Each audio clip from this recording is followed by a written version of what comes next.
शिवरात्रि का प्रसंग कहता है, अपने मन की अभिलाषा रखकर तुम्हें जो चाहिए, एक काली मिर्ची और काली तिल्ली के 7 दाने। एक काली मिर्ची और काली तिल्ली के कितने दाने?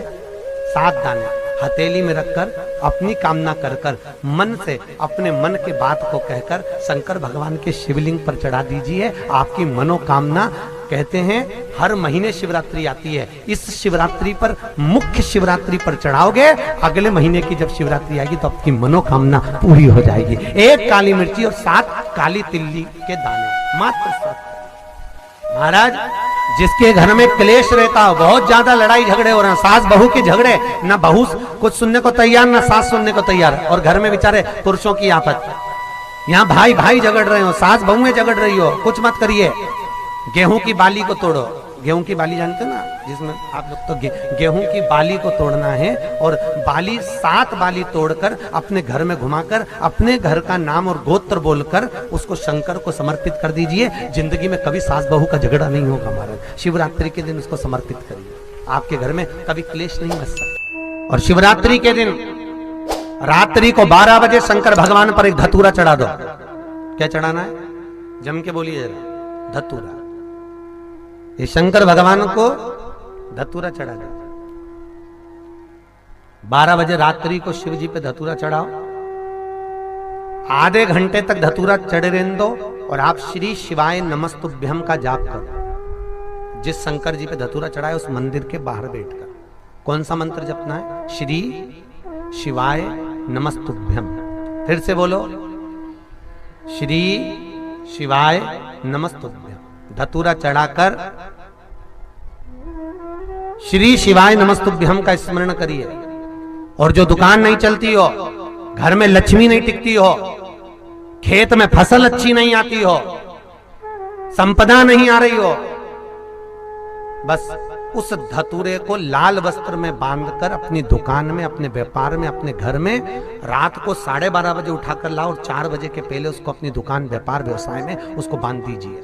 और अगर जो जमीन फसल सही नहीं दे रही हो, उस जमीन में ले जाकर गाड़ दीजिए। आपको जीवन में कभी तकलीफ नहीं भोगना पड़ेगी, लक्ष्मी बढ़ती चली जाएगी महाराज, संपदा बढ़ेगी।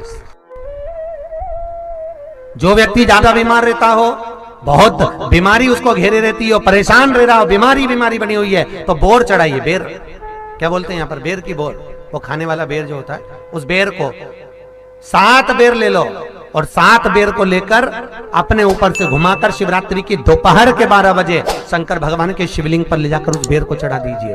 आपका रोग, आपकी बीमारी मात्र 3 महीने के अंदर समाप्त हो जाए। शिवरात्रि के दिन बेर चढ़ाने का बड़ा महत्व है। और शिवरात्रि पर चढ़ा हुआ वो बेर उठाकर ले आइए और उस बेर को उठाकर रख लीजिए। मान लो किसी को उदर से जुड़ी हुई जब तकलीफ रहती है, पेट से जुड़ी हुई तकलीफ रहती है, पेट से जुड़ी हुई कोई भी प्रॉब्लम हो, अगर पेट से जुड़ा हुआ कोई भी रोग आपको लग गया और डॉक्टर की दवाई चल रही है, सारी औषधि चल रही है, जो शिवरात्रि पर आपने बेर चढ़ाया है, वो बेर अगर आपके यहाँ रखा हुआ है, वो बेर उस रोग वाले व्यक्ति को खिला दीजिए। आधे घंटे के अंदर पेट का दर्द, पेट की तकलीफ, पेट का कैसा भी रोग होगा, एकदम आराम लग जाएगा। उस बेर में इतना प्रबलता आ जाती है शंकर को, जो शिवरात्रि के दिन बेर चढ़ाया जाता है। वो केवल शिवरात्रि के दिन करने का होता है। कहते हैं जिसका व्यापार ना चले, व्यवसाय ना चल रहा हो, बहुत ज्यादा कष्ट में जीवन निकल रहा हो और बहुत ही ज्यादा तकलीफ हो रही हो, तो धतूरे को हल्दी में डुबोकर शंकर भगवान को शिवरात्रि के दिन रात को 12 बजे समर्पित करें। उस धतूरे को वापस उठा लाएं 5-10 मिनट के बाद, श्री शिवाय नमस्तुभ्यम बोलकर लाल कपड़े में उसको बांधकर व्यापार वाली जगह में कहीं पर भी उसको बांध दिया जाए। व्यापार पीछे नहीं हटता, व्यापार अग्रण्य भाव में बढ़ता चले जाता है। महाराज, उस धतूरे को केवल परंतु शिवरात्रि के दिन रात को 12 बजे ही किया जाए। हल्दी में डुबोना पड़ता है।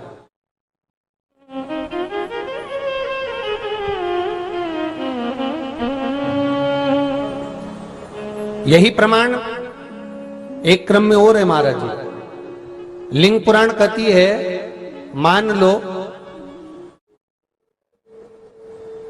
किसी व्यक्ति को कोई एक भारी बीमारी हो गई, बड़ा रोग हो गया, और वो रोग डॉक्टर कह रहा है कि ये ठीक नहीं होना है, बहुत तकलीफ उसमें है और कष्ट ही कष्ट है, वो ठीक नहीं हो रहा, दवाइयां लग रही, गोलियां खा रहे हैं, तो महाराज उसका भी वर्णन है। 7 धतूरे, कितने धतूरे लेना है? 7 धतूरे। कोई सी भी शिवरात्रि से मतलब महीने में एक बार शिवरात्रि आती है, प्रत्येक महीने आती है। किसी भी शिवरात्रि के दिन 7 धतूरे लेकर, एक धतूरे में मौली, लच्छा, नाड़ा लपेटकर, चंद्रमौली भगवान का स्मरण कर उस मौली को लपेटकर, 6 धतूरे में हल्दी लगाकर, शंकर भगवान की जो जलाधारी है, जलाधारी में आपको पहले भी वर्णन किया है, शंकर भगवान का ये शिवलिंग है, ये जलाधारी है, ये भगवान का जल निकलने का स्रोत, चरणारविंद का भाव।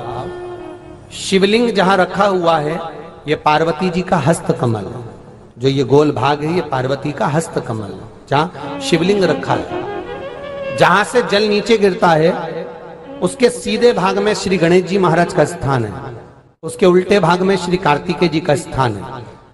जलाधारी के सामने एक मोटी सी लाइन होती है, कहीं सांप बना होता है, कहीं स्थान बना होता है। जो मोटी सी लाइन है, ये शंकर भगवान की सबसे छोटी लड़की अशोक सुंदरी का स्थान है। जलाधारी के ऊपर जो 3 टेकी लगी है, ये भृगु ऋषि का, भृंगी गण का स्थान है।